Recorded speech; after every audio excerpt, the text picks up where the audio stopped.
Renovating your home before selling can either skyrocket your property's value or become a costly mistake that slashes your profits. I've seen it happen because many homeowners, what they do is they pour thousands into remodeling projects. They don't read my book, and they hope to get their homes more attractive to buyers, which is great, and fetch this high price. It's just unreasonable. So without careful planning, I like a year in advance, at least a year or two in advance, these investments that you make, they can backfire on you.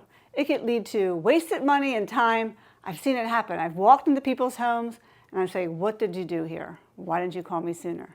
So if you're gearing up to sell and want every renovation dollar to work for you, avoid some common missteps. These missteps I'm telling you about is very crucial. Remodeling mistakes that I think that are worthy, that could drain your finances. Jeopardize your sale and ensure if you make these informed decisions, you want to make sure that they maximize your return. Well, it's all here in my book. And I talk about starting earlier than you think. Why is because right here in the book, you can't go back in time to do the things that you could have done if you just started earlier and called me earlier.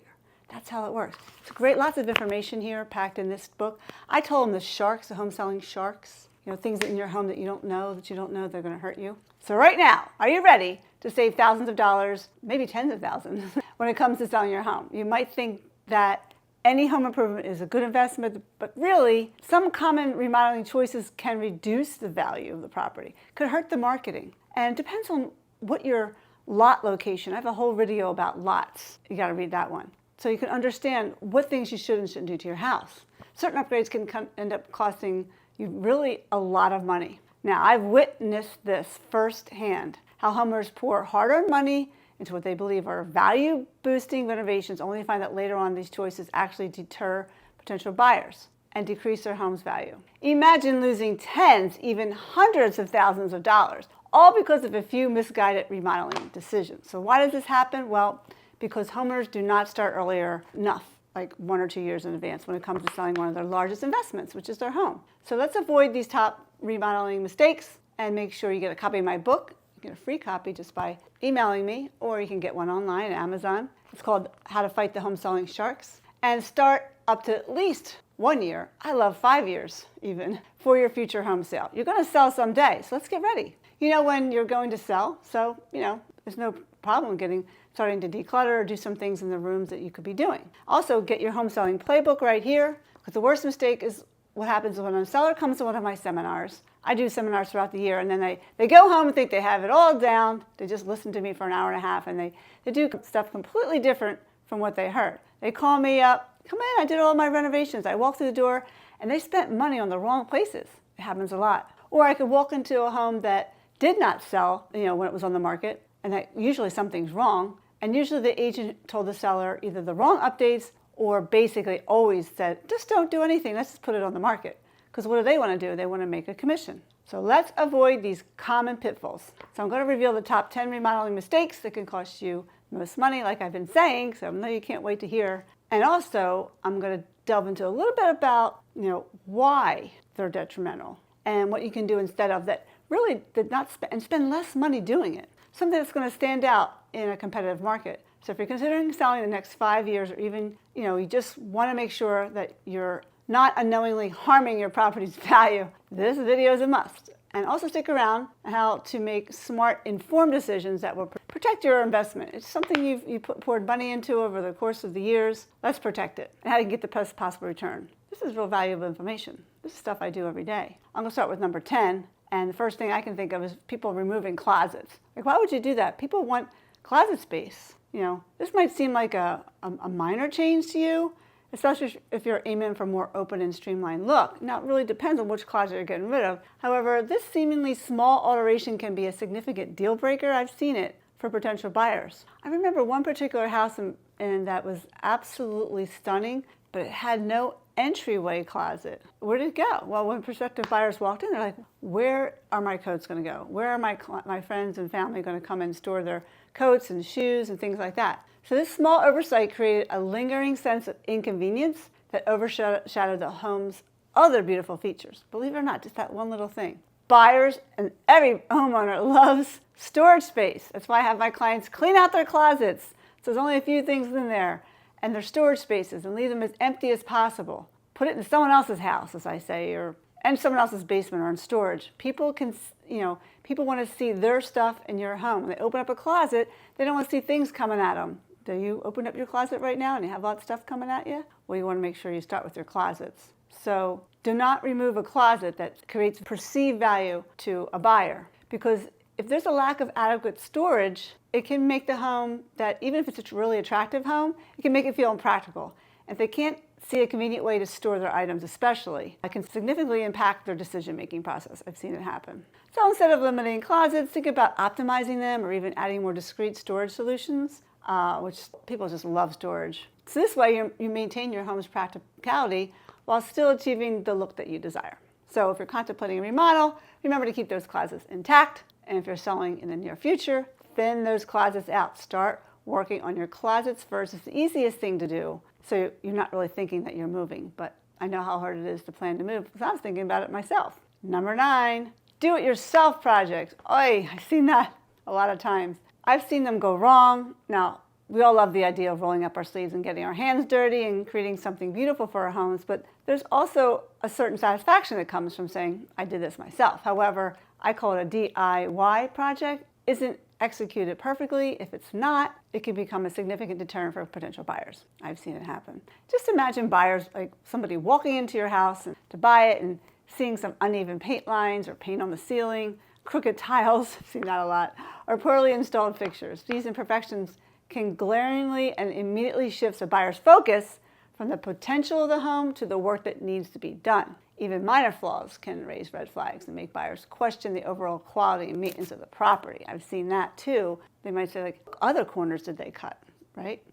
If this is what I can see, they might say, is what are the problems are lurking behind the walls, right? So buyers aren't just looking at the aesthetics. They're calculating the additional expenses and effort required to fix these things that were poorly done. And the painting, especially painting, they don't want to come paint. They want to have that done, Shoddy carpentry, also the home will seem less valuable because potential buyers will factor in the cost of repairs and professional redos into their offer. So you'll see less money come to you and they'll lower their bid. But if you hire a professional, and we've got tons of contractors at Cardano'sList.com, it'll ensure the job is done right the first time, which can ultimately save you money and preserve the value of your home. So buyers, I believe, will pay you more seeing professional work. They see that receipt from a professional. And the cost of the professional services is worthwhile investment because, if you want to avoid these costly mistakes, it'll ensure your home is market ready and people want to put an offer in versus walk away and start taking your number and slashing your price. Because a well-done job, it enhances your home's appeal and value, making it attractive and to potential buyers, and that's what you're trying to do, right? So before you grab your toolbox, consider whether it's a task best left for the pros. You got it? Mistake number 8. Over-personalized designs. Stop doing too much personalization as it's getting closer to selling your home. I know you want to have those special themes like Arizona's theme or this type of theme or whatever theme you like, but that's your unique taste and your personality. So there's a fine line between creating a space that feels like you and the one that feels off-putting to potential buyers. So that's something that a person like myself can come in and give you my take about it, and I can give you my honest opinion on where to go from there. So when you're ready to sell your home, it's crucial to remember that what you love might not be what the majority of buyers are looking for. Imagine like your walls are, bold purple, there's these big lights in the living room, or walls painted intense conventional colors. These choices might express your style perfectly, but they can be overwhelming or unappealing to others, potential buyers. I think they often find it difficult to see past these personal touches and envision themselves living in the space. They don't want to do anything. They just want to put their stuff down and move on. So instead of seeing a nice blank canvas, they might where they can imagine their own lives unfolding, they see a home that requires immediate and potentially costly changes. Do you see the difference? So this doesn't include paint colors. Personalization can be like fixtures or finishes or furnishings, quirky light fixtures, unconventional tiles. I've seen themed rooms. It might be great for you, but they can alienate the buyers who prefer a more mainstream aesthetic. So remember, when selling a home, you're trying to appeal to the broadest audience. Just remember that, and you won't put those things in your home. You can always text me, hey, Diane, I'm thinking about putting this in my home. What do you think? So neutral, broadly appealing designs can help you avoid the pitfall of over-personalization and ensure your home attracts a wide range of buyers. Everyone loves my paint color. I I did an entire video about what paint color to use. Check it out. The link to that video is in here in the copy. If you're learning something today, please subscribe. Comment below what experience you have had when selling your home. And I'm trying to get to 600 subscribers the next month and a half. Help a girl out. Mistake number 7, installing carpet. While it's true, carpet can add warmth and coziness to a room, especially in a bedroom, it's important to consider the broader preferences of today's home buyers. They love the vinyl plank flooring or the hardwood floors. The reality is that many buyers are all leaning to this. For several reasons, installing carpet might not be the best investment for looking to sell your home for top dollar. Carpets are a magnet for dust today. All these people have allergies and everyone has a pet today and a pet dander. It can be a significant concern for people with allergies, like I said, or asthma. Hardwood floors, on the other hand, they're much easier to keep clean and free of allergens. And if you install carpet, you might inadvertently limit your pool of potential buyers to those without such health concerns. I've seen that happen. They walk in I'm like, well, just because that's carpet doesn't mean you can't buy this house. We can fix that. Maybe there's hardwood floors underneath. So another key factor is the pets. Like I talked about, many pet owners prefer hardwood over carpet. It's easy to clean up the pet hair and dander and the occasional mess. And like I said before, the hardwood floors offer a more hygienic and manageable solution, making them a popular choice for pet-friendly households. There's also maintenance. People today, they're in and out. They don't want to be maintaining things. Carpets require vacuuming, deep cleaning, eventual replacement due to wear and tear. But the hardwood floors, I love those. They're more durable. They can last for a long time with proper care, and they're much easier to maintain. I love the newer vinyl plank floors. I put them into my house at the shore all over the whole house, and I love it. The vinyl plank floors, they're much more affordable than the hardwood, the real hardwood floors. And if you're thinking about marketing and eyeballs onto your home, how many people are going to look at my house? Well, if you show a home with carpets, it's better. So I'm showing you right now, I'm going to show you an example of a home that I sold in Cheltenham. It's about $50,000 more. They had this, check out this carpet. It's a horrendous, carpet in the basement. So you got to either replace the carpet or look into vinyl planking. It was only $800 more for the vinyl plank. And it was installed quickly. And we had the basement looking sweet with our paint color. You can see the before and after here of this particular room. It definitely paid off.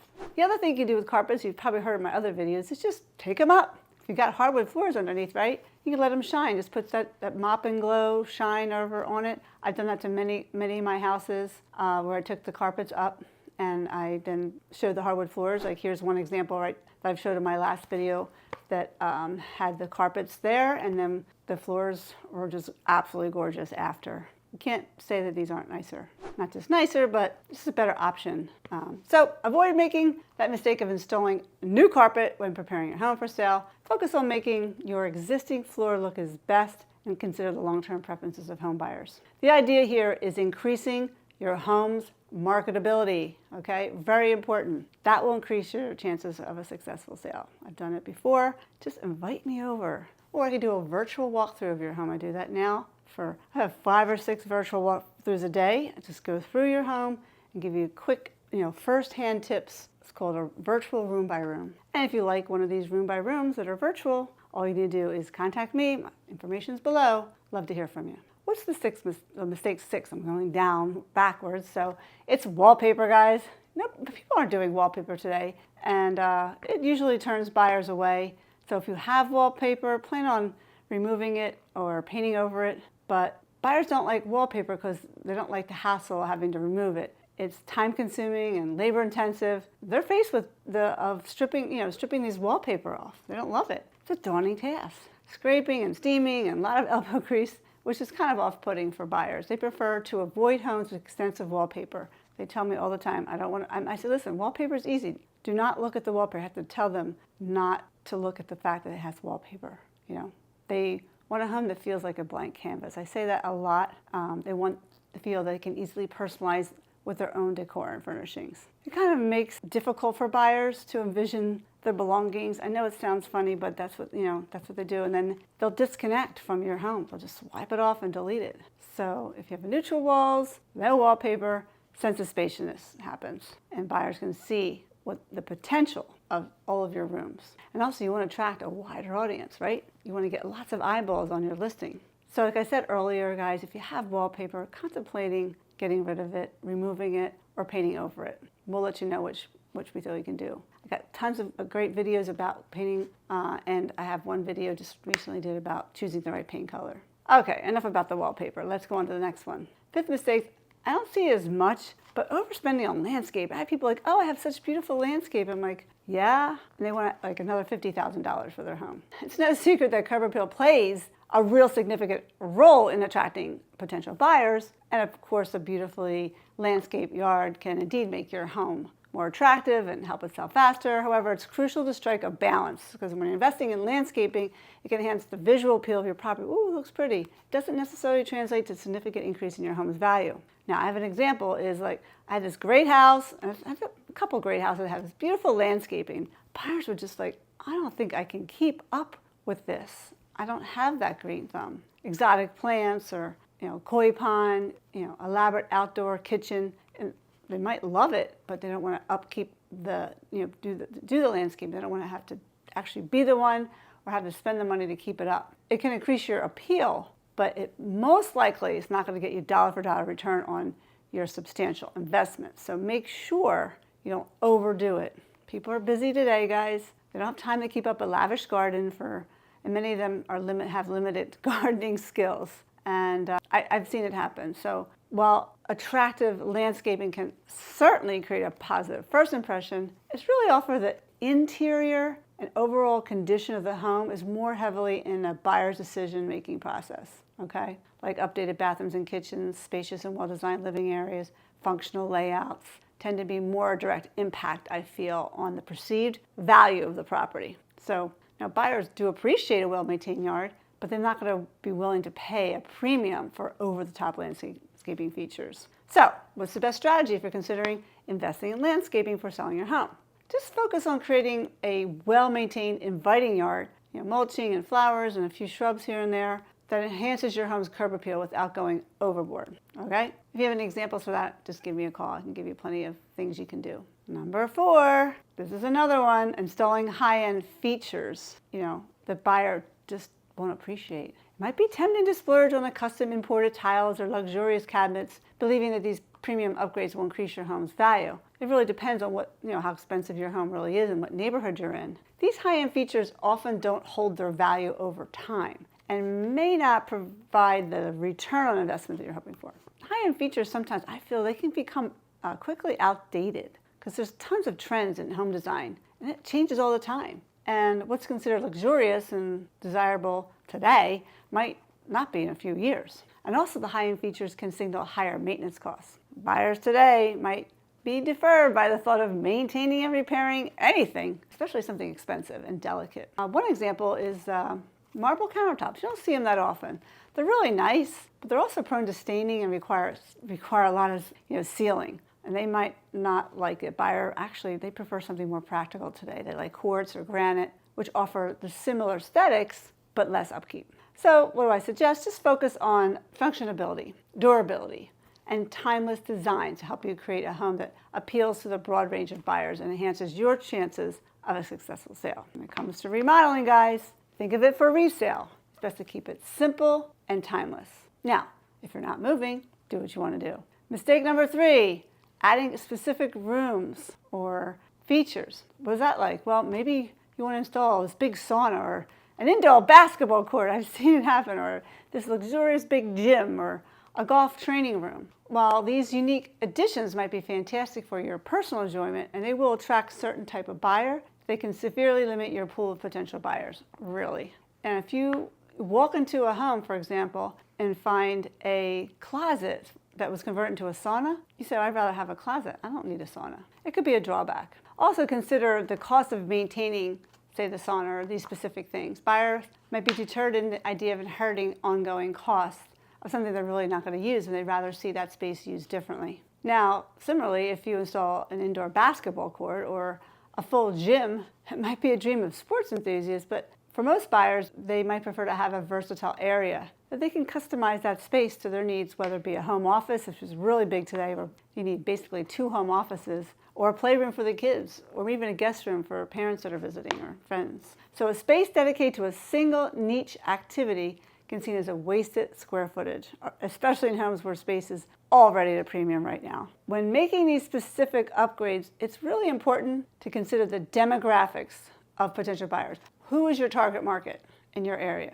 For example, if your home is in a neighborhood popular with young families, they may prioritize functional spaces like extra bedrooms, play areas, or home office over a sauna or indoor sports court or a gym. You can always go to the gym. Buyers today, they're looking for a home that fits their lifestyle needs. And if something's overly specific and a feature that doesn't align with their priorities, it's out. Mistake number 2 is converting a garage into living space, although sometimes that could be good. But for example, if your home is converted to a garage, you no longer can say garage yes on the MLS. So I'm going to get past that. But it could be a great way to add square footage, but usually make your home less appealing to potential buyers who want a garage. But if you transform it into an in-law suite, then it can really make good money. So let's talk about this. There's 2 ends of this stone. On the garage end, it can serve a multitude of purposes that go beyond just parking cars. We always clean out the garage and paint it, make it look nice so people can see how inviting it is.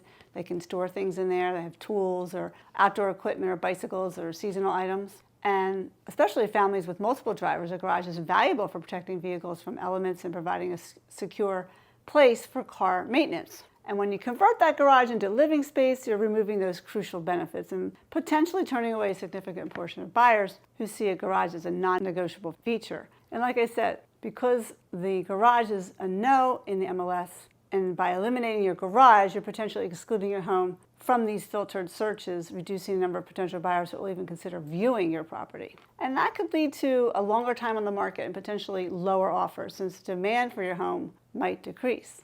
Now, let's talk about the in-law suite. Now, say you want to convert your garage into an in-law suite. They're hot right now. Everybody's moving their parents back into their home. That's a great idea. More families are joining forces today than ever and babysit their children. You can still, put a Y in the MLS. A Y which is yes, because the space could be converted back into a garage. So you can get a little bit, it's a kind of a gray area there. But in general, for more people, a garage plays a significant role in everyday life. However, for someone who needs an in-law suite, if you are going to convert your garage into living space that's useful in today's world, a trend called parents moving in with children, it's a great idea. And mistake number 1, reducing the number of bedrooms.